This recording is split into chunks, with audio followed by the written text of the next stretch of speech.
Bonjour tout le monde, j'espère que vous êtes en très pleine forme. Je suis tellement heureux de pouvoir vous retrouver à travers cette nouvelle vidéo qui va parler cette fois sur les semelles pyramidales.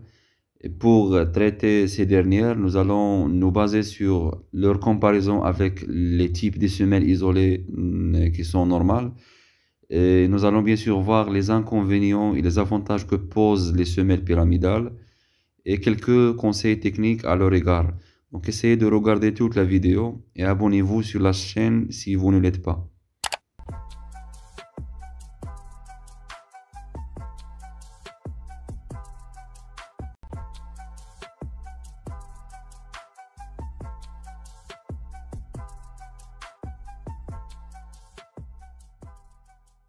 Afin de mieux comprendre le pourquoi de l'épaisseur d'une certaine fondation, on va prendre l'exemple suivant. Donc nous allons imaginer qu'il s'agit d'un effort normal appliqué sur une plaque mince et horizontale.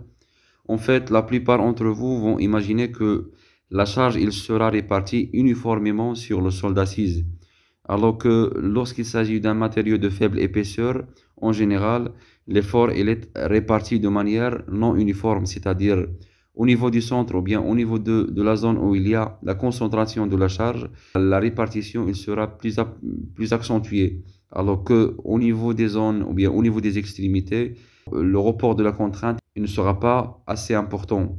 Chose bien sûr qui va mener à un phénomène qui est appelé le poinçonnement et qui va bien sûr pousser la plaque à entrer dans la phase plastique, puis à subir la rupture.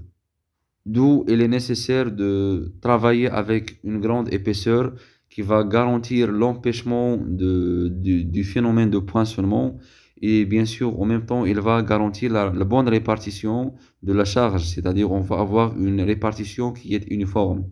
Et c'est le pourquoi en fait qu'il nous pousse à dimensionner les fondations isolées de telle sorte qu'ils résistent à ce phénomène de poinçonnement, bien sûr avec des épaisseurs importantes. Mais en même temps, il faut souligner que la nécessité d'une grande épaisseur, ça doit être mis en place surtout là où il y a l'effort normal, c'est-à-dire là où il y a le poteau. Donc dans ces situations, on peut bien sûr travailler avec un autre cas de figure ou bien avec une autre variante qui est la semelle isolée pyramidale, c'est-à-dire ne respecter une grande épaisseur que là où il y a l'effort normal, c'est-à-dire là où il y a le poteau. Lorsqu'il s'agit d'une semelle centrique, voilà, c'est le centre où on doit garantir le plus grande épaisseur, alors que là où il y a une semelle qui est excentrique, c'est-à-dire le poteau, il ne se situe pas au centre, mais à l'une des extrémités de la fondation. Donc, c'est là où on doit avoir une grande épaisseur. Et si on souhaite comparer avec la semelle isolée qui est normale, donc en fait, le volume, il est un peu réduit par rapport à cette dernière.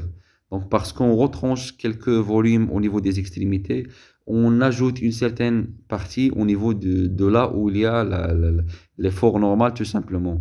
L'aspect de la semelle isolée pyramidale, on peut bien sûr le visualiser à travers cette photo devant vous. Une petite problématique importante qui se pose à l'égard des semelles pyramidales, c'est au niveau du calcul de leur métrée, c'est-à-dire pour quantifier la quantité nécessaire en béton à leur droit. Ici, on doit se référer à la formule du volume qui dit que le volume d'un certain pyramide, une partie du pyramide, elle est calculée ainsi. 1 sur 3 fois B1 plus B2 plus B1 fois B2 sous la racine. Et le tout doit être multiplié fois H, c'est-à-dire la hauteur de la zone dont on souhaite calculer le volume. Donc, afin de mieux comprendre comment on fait pour le calcul des fondations, les volumes de ces fondations, on va se baser sur un exemple concret. Donc, nous allons supposer que nous avons les dimensions suivantes. Pour faire le calcul, en fait, nous allons tout d'abord calculer le volume pyramidal et puis calculer le volume du parallélopipède. Donc, en fait, nous avons deux sortes de formes ici. Le volume du pyramide, ça sera, si on applique directement la formule, ça sera 0,139 mètres cubes. Et pour le parallélopipède, ça sera 0,32 mètres cubes. Et bien sûr, le volume total, ça ne sera que la somme entre ces deux volumes. Chose qui va donner vers la fin 0,32 presque 46 mètres cubes. Donc voilà, nous n'avons calculé que ces deux volumes qui sont assurés en rouge au niveau de l'illustration à la gauche en haut. Si on souhaite faire une petite comparaison entre les semelles isolées normales avec les semelles pyramidales, donc il faut tout d'abord se mettre d'accord sur le fait qu'il s'agit bien du même ferraillage, il s'agit bien de la même performance. Sauf qu'il y a quelques points à souligner, notamment en ce qui concerne la facilité de la mise en œuvre. En fait, pour les semelles qui sont normales, il s'agit ici de formes qui sont facilement maîtrisées. Il ne s'agit qu'à mettre en place le coffrage au droit de ces fondations et par la suite procéder au coulage direct du béton.